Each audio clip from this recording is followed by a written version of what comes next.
Salam hörmətli Füyuzat televiziyası izləyiciləri, ekskluzivin növbəti buraxılışında xoş gördük sizləri. Biz adətən ekskluzivdə ictimai-siyasi hadisələr ətrafında fikir mübadiləsi aparırdıq. Bugün isə tamam fərqli və daha vacib bir mövzudan, xalqımızın tarixindən, milli-mənəvi dəyərlərindən qopub gələn bir bayramdan, Qurban bayramından danışacağıq. Qonağımız ilahiyyatçı yazar Ağa Hacıbəyli olacaq. Ağa müəllim, xoş gəlmisiniz. Xoş gördük. Təşəkkür edirəm. Biz təşəkkür edirik, dəvətimizi qəbul edib. Belə gözəl, xoş bir gündə bizimlə buradasınız. Əvvəlcə elə istərdik ki, Qurban bayramının tarixinə bir qısa nəzər salaq. Mən də fürsətdən istifadə edib dəyərli Füyuzat TV-nin izləyicilərini Allahın gözəl salamı ilə salamlamaq istərdim. Təbii ki, Qurban kəlmənin özü belə insana çox yaxın doğmadır, insanı özünə cəlb edir, insanı bir həqiqətə vadar edir. Hələ də ki, bir tarixlə işi çox dərinliklərdən gəlir. Yəni, insanlıq ailəsinin, babamız Adəmin ocağının içərisindən süzülüb gələn bir dəyərdir Qurban. Qurban, bilirsiniz, Habil-Qabil hadisəsində ana kitabımız olan Quranda üzərində durulur, dayanılır və ilk olaraq Qurban mərasimini, Qurban ibadətini bir evin içərisindən iki oğul gerçəkləşdirməyə çalışır. Birisi Habil, birisi Qabil. Habil heyvandarlıqla məşğul, Qabil isə kənd təsərrüfatı ilə məşğuldur. Habil təbii ki, heyvanların içərisindən ən gözəlini seçir, ən gözələ təqdim eləmək üçün, qurban eləmək üçün gözəlcə niyyətlənir. Qabil isə məhsulunun zay olmuşunu, xarab olmuşunu, nöqsanını, qüsurluğunu bir araya getirir. O da bu şəkildə öz iradəsini ortaya qoyur. Yaradan beləcə Habilin qurbanını qəbul edir. Qabilin qurbanı isə təbii ki, qəbul edilmir.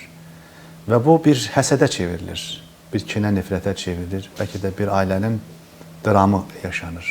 O böyük, təbii ki, hadisə yer üzündəki ilk cinayət, ilk günah, qətliam, əslində o qətil Qabil tərəfindən gerçəkləşdirilir. Bu da qurbanın kökündə, təməlində olan əslində dəyərlərdən birisidir.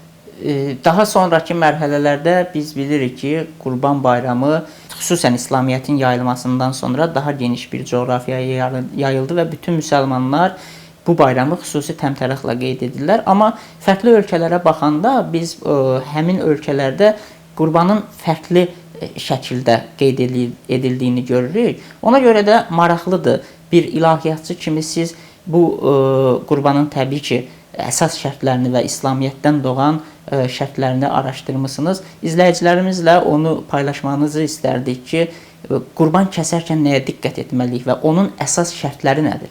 Bəli, doğru söylürsünüz. Təbii ki, Qurban mərasimi daha sonra Quran-ı Kərimdə yenə Saffat surəsinin 102-ci ayəsindən sonra bizim inanç atamız, Peyğəmbərlər atası Həzrəti İbrahimin adı namı ilə daha çox bağlı olduğunu görürük. O bilirsiniz, 85-86 yaşlarına gəlib çatanda Allaha dua edir ki, ya Rabbi, mənə bir evlat nəsib elə, salih evlat istəyir Allahdan. İnsan fikirləşər ki, ömrünün bir parçasını yaşayıb, amma Yaradan ona hər cür imtihan verib, eyni zamanda ailə sınağı da var, evlat imtihanını yaşayırdı. Və bu da onu sevməyən insanlar tərəfindən böyük bir məsxəriyə, məşəqqətə səbəb olurdu. Tənqid olunanda, necə Allahın bir nəbisisən ki, Allah sənə bir oğul belə verməyib. Ateşlərin içərisinə atılır, sınaqlarından birisi də bu. Daha sonra o isə o böyük imtihanlar içərisində İnni zəhibun ilə Rabbi seyyəhdini deyir. Mən Rəbbimə doğru gedirəm, doğru yol göstərən odur. Və sonra içərisində bir dua var. Həbli minəs salihin, Allahım mənə salihlərdən, salih olan evlat nəsib elə. Quran anında bu suala, əslində bu istəyə cavab verir. Fəbəşşərnəhu bi quləmin həlim. Biz ona həlim, səlim bir evlat deyir, nəsib elədiyib, onun müjdəsini verir. Bilirsiniz, Fələstində böyümüş bir nəbi öz oğlunu təbii ki, müəyyən şərtlər səbəbindən dolayı Kəbəyə götürür. O zaman Kəbə yox orada. İndi bildiyiniz Zəmzəm suyu da yoxdur. Orada heç bir mədəniyyət belə, bir ağac belə rast gəlinər, rast gəlinməz. Maraqlıdır. O müqəddəs məkanlar olmadığı bir vaxtda niyə onun seçilməz həmin nöqtə olub bu? Nə üçün Kəbə oldu? Maraqlı. Kəbə coğrafi olaraq da dünyanın mərkəzi olaraq görünür, göstərilir. Ancaq mənəviyyat mərkəzi olaraq babamız Adəmin ilk ocağı oradadır. Yəni Adəm əleyhissalam yer üzündə ilk evi orada tikib. İnsanlığın ilk evi orada inşa edilib.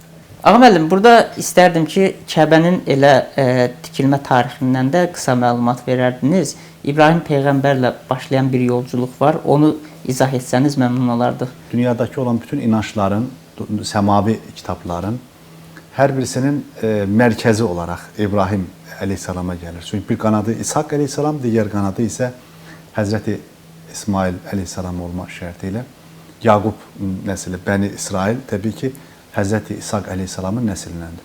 Ümumiyyətlə, Kəbəyə İbrahim peyğəmbərinin gəlişi bir hikmətə binaən gerçəkləşir. Bilirsiniz ki, Həzrəti İbrahim əleyhissalam 85-86 yaşına qədər evlad sahibi olmuyor. Və bu da çox şiddətli bir qınaq səbəbinə çevrilib. Onu sevməyən, inkar edən israrçılar, necə Allahın bir peyğəmbərisən ki, sənə Allah evladı belə əsirgəyib deyə sitəm edirlər. Yeri gələndə onun ruhuna, qəlbinə toxunurlar, ən incə yerindən vururdular. Və hətta ateşlərin içərisinə atıldı. Qur'an-ı Kərimdə bu ifadə olunur. Orada bir möhtəşəm ifadə var. Səhnəni Allah fərqli şəkildə göstərir. Ateşlərin içərisinə atıldığı zaman deyir ki, İnni zəhibun ilə Rabbi səyehdini deyir. Mən Rəbbimə doğru gedirəm, doğru yolu göstərən odur. Yeryüzünün bütün o zalimlarına, o despotlara bir fərqli cavabını verir. Rəbbə doğru gedirəm, doğru yolu göstərən odur deyir. Mənə sahib çıxacaq odur. Və arxasınca bir dua edir. Həbli minəs salihin. Allahım, mənə salih olan. Əslində burada ailə quran insanlara da bir örnək var. Evlad istəyən də salih evlad istəyin. Bu da əslində bir qapı açır, bir ibrət tablosu ortaya qoyur. Və beləcə Rəbbimiz ona fəbəşşərnəhu bi quləmin həlimin. Hələ dünyaya gəlmədən öncə onun ciddi bir xarakterini və həlim olan, səlim olan və dərin bir əxlaqa sahib olan övlad, salih bir evlad olduğunu öncədən bəlli eləyir. Və beləcə bu ailə indi tezcə başlamış ailə ağacının meyvələri ortaya çıxarkən Sara anamızın qısqanclığı, bir zamanlar özü istədiyi, yəni Hacer anamız əslində o evin bir xidmətçisidir. Mənə Allah zürriyyət vermir, bəlkə sənə İbrahim ondan zürriyyət verər. Ailə qurdurduğu bir xidmətçidən dolayı dünyaya gəlmiş övladı tam həzm eləyə bilmir. Və bundan sonra mümkündürsə bunu gözümdən uzaq elə. Belə bir başlanğıcla hicrət başlayır. O zaman İsmail əleyhissalam 1-2 yaşlarındadır. Və beləcə uzun bir yolçuluq başlayır, ta Kəbəyə qədər gəlirlər. Nə üçün Kəbə? Maraqlı bir sualdır əslində. Ona görə Kəbə babamız Adəmin ilk ocağıdır. İlk yurt, insanlığın ilk qədəm basdığı evin içərisi Kəbədir. Kəbənin bir tarixi qədimliyi ilə yanaşı, həm də bir qüdsiyyəti var, qudsallığı var. Çünki vəhin endiyi ev və bir çox peyğəmbərlərin ümumiyyətlə orada yaşayıb, insanları haqqa dəvət elədiyi yurtlardan birisidir. Çünki Qüds də var orada, eyni zamanda Kəbə də var. Bunların ikisi daha çox ağır basır bu işlərin içərisində. Və beləcə günlər keçir, 14-15 yaşına çatmış bir İsmaili bir gün İbrahim peyğəmbər yuxuda kəsdiyinin şahid olur. Röyalar bizim üçün bəlkə də 7-8 saniyənin içərisində görürlər, amma nəbilər üçün röyanın bir mənası var. Onlar üçün vəhiy yerinə keçər. Bu röya 1-2-3 dəfə təkrar olunduqdan sonra İbrahim əleyhissalam keçmişdə xatirinə bir şey düşür. Mən dua etmişdim Allahım, mənə evlad nəsib elə. Onu sənə qurban da verərəm. Bəlkə də nəzir etmiş. Rəbbimiz onu bir daha yoxlayır. Bu dəfəki imtihanı malla deyil, canla deyil, sərvətlə deyil, dövlətlə deyil, rütbə ilə deyil. Tam 86 il gözlədiyi, daha sonra hələ çox tumarlayıb qoxusunu almadığı, çiyin-çiyinə çox yaşamadığı oğlunu qurban istəyir. Bu bir ata üçün ağır bir imtihan, böyük bir sınaq. Lakin bir ailənin böyük bir sınaqdan üzü ağ çıxması çox önəmlidir. İbrahim peyğəmbərin böyük bir təvəkkülü var. O eləcə evladına Allahın əmrini çatdırır. Qur'an-ı Kərimdə deyir ki, mən səni kəsdiyimi görürəm. Oğul isə təslimiyyəti ortaya qoyur. Baxın, 21-ci əsrin insanın idrakına, şuuruna çox fərqli bir mesaj verir. Təslimiyyət, ailədəki bağa baxın, bağlılığa baxın. Bir ata övladının qurban olmasını istər, övlad da if'al mə tu'mər, sənə əmr olunanı yerinə yetir. İnşallah sətəcidini minəs sabirin, İnşallah, əgər Allah istərsə, məni səbir edənlərdən görərsən deyə bir cavabı var. Və beləcə Kəbənin ətrafında bu qüdsi yuvanın, mübarək bölgənin yanında bu hadisələr cəryan eləyir və təbii ki, hələ biz şeyə getmədik, yəni zəmzəm suyunun çıxması Həzrət İsmail əleyhissalamla bağlı, eyni zamanda Kəbədəki ümumiyyətlə mədəniyyətin qurulması da İsmail əleyhissalamla bağlıdır. Çünki zəmzəm bilirsiniz, durdur deməkdir. O suyu anamız Həcər axtararkən sağa sola Səfa Bərva təpəsinə 7 dəfə gedib gəlir. Susuz qalır. Təbii ki, evladına su verməli. Su orada həyat deməkdir. Həm də o çöl dənizinin içərisində, dəryanın içərisində, yəni o əslində ateşlərin içərisində, belə deyək, ateş dəryasının içərisində suyun çox böyük bir dəyəri var, yeri var. Orada isə tamam başqa. Və beləcə zəmzəmi Allah Teala İsmail əleyhissalamın ayağının altından çıxarmaqla insanlıq aləminə yeni bir Xızır çeşməsi açılır. Və bu çeşmə bir şəfa qaynağına çevrilir. Və beləcə təbii ki, orada bir mədəniyyət başlayır, Kəbə tikilir, Qurani Kərim bundan bəhs edir. Daha sonra biz üzərindən illər keçir, nəhayət Allah Teala insan qurbanının əvəzinə yəni bir qoç qurbanı nəsib eləmişdi İbrahim əleyhissalama. Çünki biz bıçaq... Necə olmuşdu ki, o övladını son anda qurban etməkdən vaz keçmişdi, belə deyək? Əslində vaz keçmədi. O icra eləməyə çalışdı, bıçağı da götürdü. Necə ki, özünün bədəni ateşdə yanmadı. Yunus əleyhissalam balığın qarnında yox olmadı. Həzrət Yusuf quyulardan çıxarıldı. Peyğəmbərlərin başına bir çox hadisələr gələr, əslində bizə örnək olaraq. Və burada da oğlun başına bıçaq çəkir, kəsmir 1, 2, 3 dəfə. Qad saddaqta röyəkə. Bu təsdiq gəlir. Sən röyanı təsdiq etdin. Yəni bıçağa kəsmə qabiliyyətini verən də Allah, ona kəsməmə qabiliyyətini verən də odur. O istədiyi zaman ateş insanı yandırmaz. Və kuni bərdən Qurani Kərimdə deyir. Ala İbrahimə. Deyir ki, sən İbrahim üzərinə sərin ol və sələmə və sağlam ol. Yəni İbrahimi yandırma, yox etmə deyir. O oda da yandırma qabiliyyətini verən Allah istədiyi zaman onu da dayandırır. Əslində bu səbəblər dünyasında yaşayırıq və yeri gələndə kainatdakı yasanı dəyişmə qabiliyyətinə malikdir. O da yaradanın bir xüsusiyyətidir. Bizə İbrahim Peyğəmbərin ailəsində biz bunu canlı şahidi ola bilirik. Və beləcə bir qurbanlıq mərasiminin başlanğıcı insan əvəzinə qoyun qurbanı verilir və İsmail qurbanı adı ona görə məşhurdur.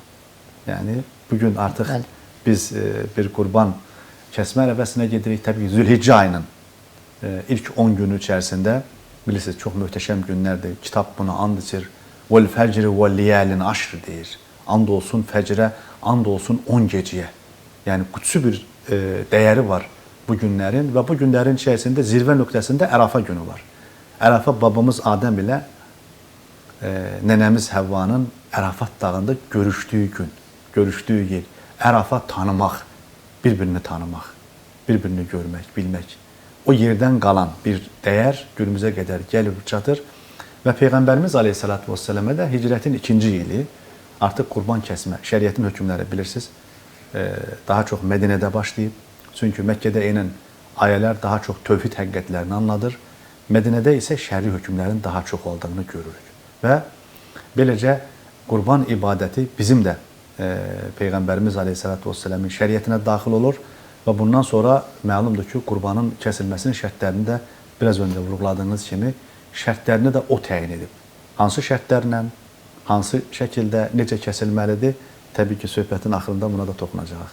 Amma mən indi istərdim ki, siz Qurban Bayramının həm də əhəmiyyətindən, önəmindən danışasınız. Çünki biz böyüklərimizin dilindən və sizinlə bərabər digər ilahiyyatçılarımızın dilindən dəfələrlə bunun bir paylaşma bayramı, bir həmrəylik də deyə bilərik bugünkü belə deyək termini ilə həmrəylik bayramı, paylaşma bayramı olduğunu eşitmişik. Amma mənə elə gəlir ki, belə bir ülvi bayramın məqsədi, məramı, əhəmiyyəti daha dərinlərdədir. Biz istəyərik ki, siz o dərinlərə də biraz enəsiniz.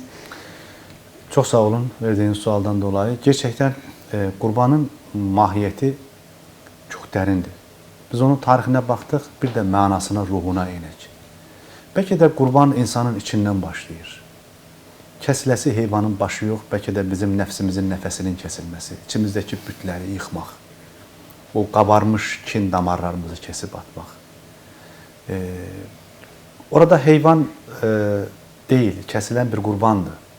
Yəni, o heyvan heyvanlığını qutarır, o qurban olur. Ona görə bayram ərəfəsində kəsilən qurbanlarımızın haqqında Quran-ı Kərim bir ifadə işlədir. Deyir ki, "Lən yenalallaha luhumuha və la dimauha, velakin yenaluhu at-taqva minkum." Qurban olduğumuz Səyahət kitabı Həcc surəsinin ayəsində bizə 37-ci ayədə bir mesaj verir. Deyir, kəsdiyiniz qurbanın nə əti, nə qanı Allaha çatmaz. Sizin içinizdəki o təqva hissidir, Yaradana çatır. Baxın, siz Ramazan ayındakı ayə ilə Bəqərə surəsindəki, eyni zamanda Həcc surəsindəki qurban ayəsini yan-yana qoyduğunuz zaman hər iki bayramın içərisində təqva kəlməsini görürsünüz. İç təmizliyi, içdən içə Rəbbə təvəkkül etmək, ona təslim olmaq, bir yönüyle qurban olmağı bacarmaq. Baxın, məsələnin mahiyyəti burada gizlidir. Qurban sözünün qurb sözündən götürüb mənası yaxın olmaq deməkdir. Bu bir rahatlaşma deyil, bu yaxınlaşmadır, Yaradana yaxınlaşma. Xaliqə yaxınlaşmaq kimi eyni zamanda məxluqa da yaxınlaşma var. İfadə elədiyiniz kimi doğrudur, qurban kəsiləndə yaşına baxılar. Özellikle məsələn qoyunlarda 1 yaş. Keçilərdə də bu yaş yarım da ola bilir, 2 yaş deyən fiqh məktəblərimiz də var. Eyni zamanda danarda 2 yaş üzərində dayanır. İndi camış bizdə kəsilməz, amma qurbana gedər. Dəvə də kəsilər, amma ölkəmizdə tərcih olunmur, kəsilmir. Çünki bizdə yoxdur. Deməli, şəriət bir heyvana, heyvan olsa belə yaşama haqqı verir. Doğrudur, bəzən cüssəsi, bədəni böyük olsa da 7 aylıq, 8 aylıq, 9 aylıq bir quzu çəki baxımından, görüntü baxımından 1 yaşlı heyvan qədər böyükdürsə, o da istisnasız olaraq qurbana cəlb edilir.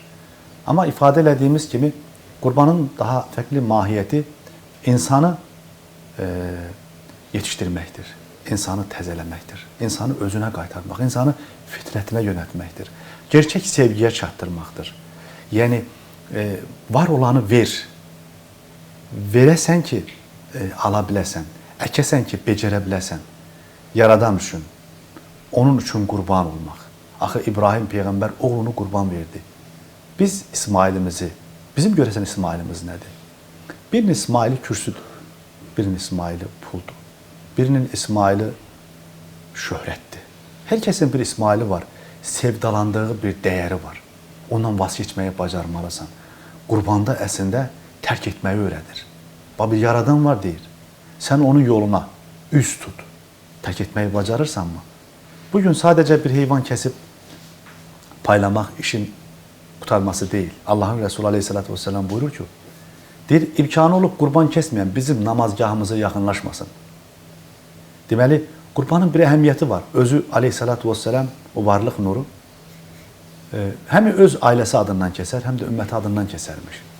Bu da bizim büyük zəngin insanlarımıza bir mesajdır. Biri ilə yetinməyin. 2, 3, 4, 5. Önemli olan Azərbaycan ailəmiz var. Bu bizim milli ruhumuza, milli təfəkkürümüzə dəstək verən, bizi sosiallaşdıran, sosial həyatda paylaşma mədəniyyətini bizə alışdıran və xüsusən ətə möhtac olan, aylarla ət yeyə bilməyən insanlarımız var. Deyir, onların qapısını döyün. Aparın, tək özünüz yeməyin deyir. Qonşularınızı da bir yada salın. Qurban bayramı bizə, baxın, içimizdən başlayaraq, bizim ruhumuzun dərin qatlarına endirir, fitrətimizə yönəldir. Sonra bizi özümüzdən, öz dünyamızdan çıxararaq, ailəmizin içərisiyle yanaşıb, qohum əqrabamıza götürür. Sıla-i Rəhimin aramızda qurduğu, dağıtdığımız o körpüləri yenidən təmirlətdirir. ve beləcə cəmiyyətin içərisinə qədər bizi aparır. Fəqir, yoxsul ailələri deyir tam. Onlara qurban payı ver. Və de ki, bu onun mesajını verir ki, mən səni unutmamışam. Sən mənim üçün dəyərlisən. O bir vasitə olur. Önəmli Allahın rizasıdır. Əhəmiyyətli olan təslimiyyətdir. Əhəmiyyətli olan içimizdəki təqvadır. Axı Rəbbimiz deyir, sizin içinizdəki təqvadır mənə çatan. Yenəluhu təqva minkum deyir. Deməli, qurban kəsərkən biz heyvan kəsməmişik. Ona görə biz qurban kəsdiyimiz zaman namazdan öncə yox, bayram namazından sonra kəsərik. Peyğəmbərimiz Aleyhisselatü Vesselam öyrədir ki, deyir, bayramdan öncə kəsərsinizsə heyvan olar o. Bayramdan sonra kəsdiyiniz zaman qurban olur. Tam 4 gün müddət ərzində də bu gözəl işi deyir, görməyə çalışın. Ona görə qurban bayramında təbii ki, İslamın 2 böyük bayramından birisi və tarixi baxımından ən qədimidir. Ən qədim bayramdır. Yeryüzünün ilk bayramı. Bu bayramla Allah-u Teala yeryüzünün dört bir tərəfində çox önəmli mesajları verir.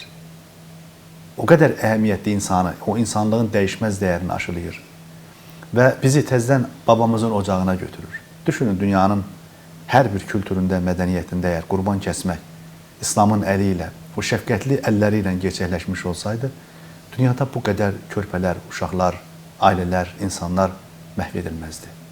İslam dini bir qarışqanın hüququnu qoruyacaq qədər şəfqətli bir dindir.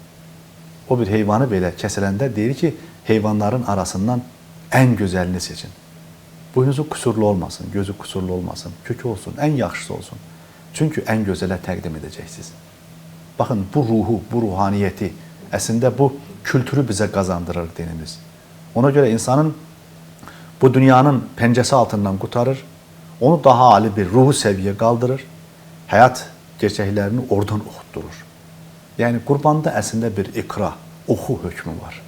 Özünü oxu, nəfsini oxu, ruhaniyyətinə bir dön, içinə bax, keçmişinə bax. Bir ailənə dönərsənmi? Kibirinin damarlarını kəs, sözünə düzən ver, özünə düzən ver. Yəni, qurban əslində, qurban olmaq, Allaha yaxın olmaq.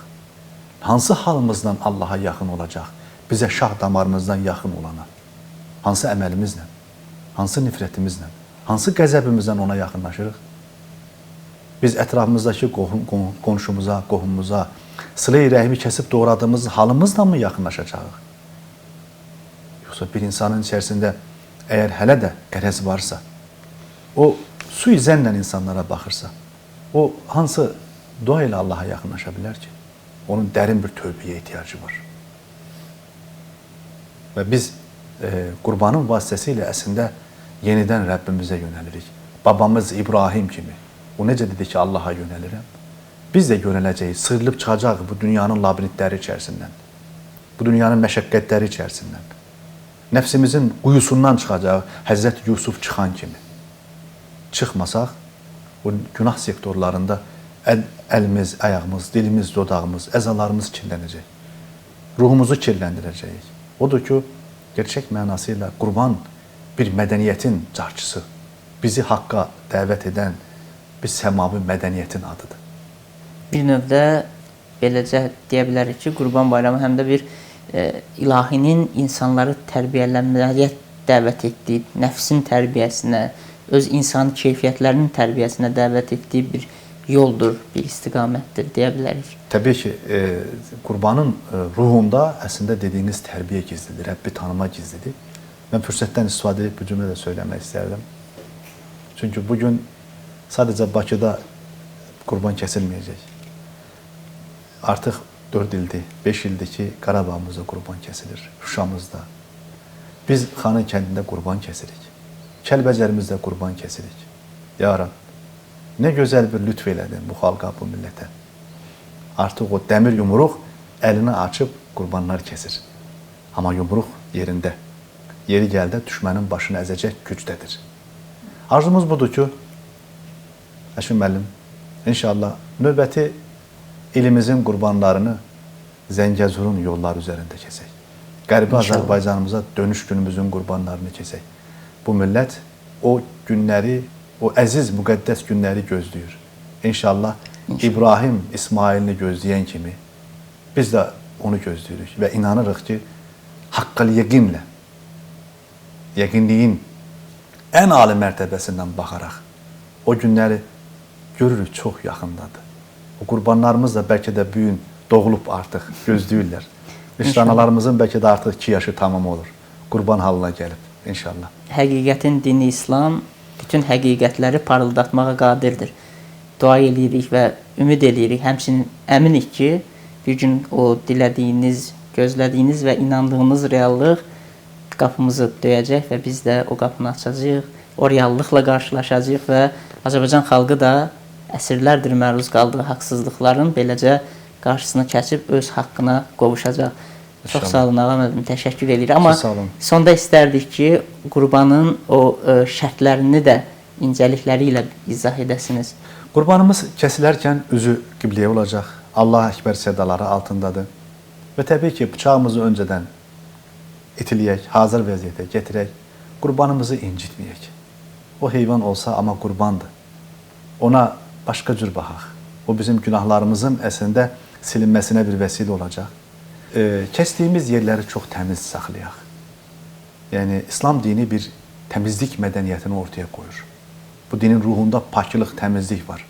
Ona görə kəsilən yerlərə diqqət yetirəcəyik. Qurbanımızı 3 əsas istiqamətə böləcəyik. Birisini ev əhlinə, ikinci bir hissəsini biz qonşularımıza, üçüncünü isə əsasən fəqir, fuqaraya. Bəzən görürsünüz, bəzi dəllallar meydana çıxır, Qurban bayramında qəssab olaraq.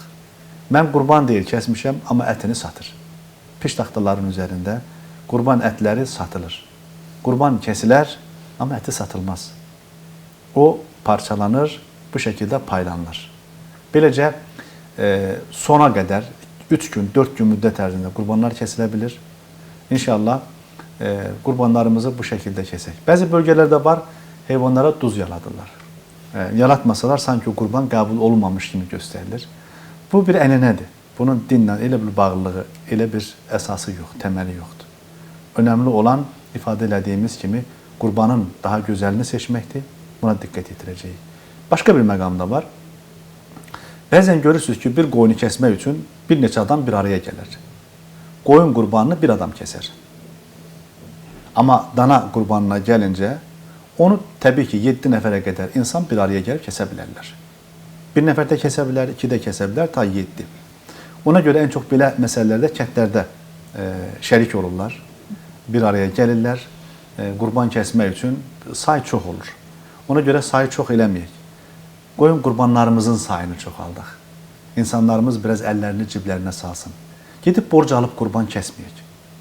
Borçlu insanlar qurban kəsməz, onlar dua eləsinlər. Amma imkanı olub da qurban kəsməyəni namazgahımıza yaxınlaşmasın deyir Allahın Rəsulu. Ona görə bu gözəl ibadəti ən gözəl şəkildə yerinə yetirib, həm özümüz paklanırıq, təmizlənirik, həm də ki, ətrafdakı insanlara bir gözəllik nümunəsini ortaya qoymuş olduq. Ağam müəllim, çox yaxşı nöqtəyə toxundunuz. Əslində bu cəmiyyətdə ən çox yanlış anlatılan və ya anlaşılan məsələlərdən biridir. Sizin də vurğuladığınız kimi bəzən imkansız ailələr var ki, sırf belə deyək, Allaha inamı baxımından, Allaha daha yaxın olmaq baxımından və İslamın şərtlərini yerinə yetirə bilmək baxımından borcu da olsa, imkansız bir ailənin fərdi də olsa, özünü sanki məcbur hiss eləyir qurban kəsməyə. Bax, belə düşünən insanlar üçün də əslində çox yaxşı bir məsələyə toxundunuz. Onun daha geniş izahını versəniz, yəni özlərini borclu hiss eləməlidirlərmi? Həqiqətən bu bir məcburiyyətdirmi? Bu qədər zəif imkana malik olsa da, borcu çox olsa da mütləqdirmi bunu kəsməsi? Bax, bu məsələdə daha geniş danışsanız xoş olar. Bir qrup insanlar var ki, onların illərdir qurban kəsib, birdən məsələn bir maliyyə problemləri ilə üzləşir, iflasa uğrayır, ailə büdcəsi sıfırlanır və belə insanlar çox özləri məsuliyyətli hiss edirlər ki, aman Allahım, illərdir mən qurban kəsdim, nə oldu? Mən hansı günahımdan dolayı Rəbbim məndən bunu aldı. Onun məsuliyyətini, izdırabını çox yaşayarlar. Onlar üçün çilə bir dərd olur. Ancaq bir şey bilmək lazımdır. Hər şeydə bir hikmət var. Əgər Yaradan sənin imkanlarını məhdudlaşdırıbsa, burada da bir hikmət var. Bu da sənin səbir edəcəyin bir iş, hadisədir. Sınağındır, bəli. Ona görə belə insan gedib təzədən borçlanım, mən də bu il qurban kəsim, mən geri qalmayım, ehtiyac yoxdur. Bu ildə belə deyək, qurbansız keçirəcək, amma dua ilə yaşayaq, dua ilə keçirəcəyik. İkinci bir qrup insanlar var ki, bəli, bu adamlar ümumiyyətlə qurban kəsmə kimi bir niyyətləri yoxdur. Çox imkanları var. Bunlar da başqa cürdür. Bunların içərisindəki o diriliş ruhunda bir şey yoxdur. Bəlkə də maarifləndirmə zəif aparılıb. O insanlarla daha dərindən söhbət aparılmadığından dolayı tarixi keçmişimizə bağlayan çox önəmli bu ibadətin bizi Allaha aparan bu yolda, bu səmimiyyət yolunda, bu səfərdə zəfər qazanmaq üçün şans yanımızda, amma biz onu fövt edirik. Görünür, o insanların da içində o işığı yandırmaq lazımdır. Onların zehnində o nida verilməlidir ki, sən də gözəl iş gör. İf'al xeyra Qur'an-ı Kərim deyir. Sən də xeyir iş gör, gözəl iş gör. Gözəl işlərin biri də bu. Bəzən görürsünüz, insanlar var ki, deyir qurban kəsməyə ayırdığım pulu qonşumun uşağının və yaxud da xəstəsi var, ona dərman alın verim. Tamam, dərman almaq çox gözəldir. Qonşuya yardım eləmək də əla bir işdir. Lakin bugün Allah bizdən qonşumuza dərman almaqdan ziyadə bizim qurban kəsməmizi istəyir. Sən o qonşuya yardım elə, onun dərmanını da al ver, amma bu ibadəti əsirgəmə. Bugün bizdən istənilən bu, tələb olunan bu. İşin başqa bir tərəfi və təbii ki, bəzi adamlar da var ki, dediyiniz o məsuliyyətdən dolayı hesab edir ki, mən insanlardan niyə geri qalıram ki? Gedim, mən də borc xərc edeyim və yaxud da kiməsə nəsə alım, gedim mən də kəsim. Baxın, əgər cəmiyyətimizin içərisində imkanlı adamlarımız maşallah çox. Əgər onlar doğru, düzgün dinimizin, şəriətimizin hökmlərini, əhkamlarını yerinə yetirmiş olsalar, inanın, bu ölkədə ət ehtiyacını yaşayan heç kim qalmaz. Ağa müəllim, çox sağ olun. Təşəkkür edirik, var olasınız. Sonda izləyicilərimiz üçün bir sözünüz varmı? Təbii ki, mən də fürsətdən istifadə edib, bu gözəl bayram münasibəti ilə öncə şəhid ailələrimizdən, qazilərimizdən başlayaraq, səngərdəki əskərlərimizi, bu gözəl xalqımızı, alicənab millətimizin bayramı münasibəti ilə təbrik edirəm. Çox sağ olun, təkrar var olasınız. Əziz tamaşaçılar, beləcə daha bir ekskluzivin sonuna çatırıq. Ağa müəllimin də dediyi kimi, tarixin ən qədim, günümüzün ən dəyərli, ən vacib bayramından danışdıq. Növbəti ekskluzivdə görüşmək ümidi ilə bütün qurbanlarınız qəbul olsun, dualarınız qəbul olsun. Sağ olun.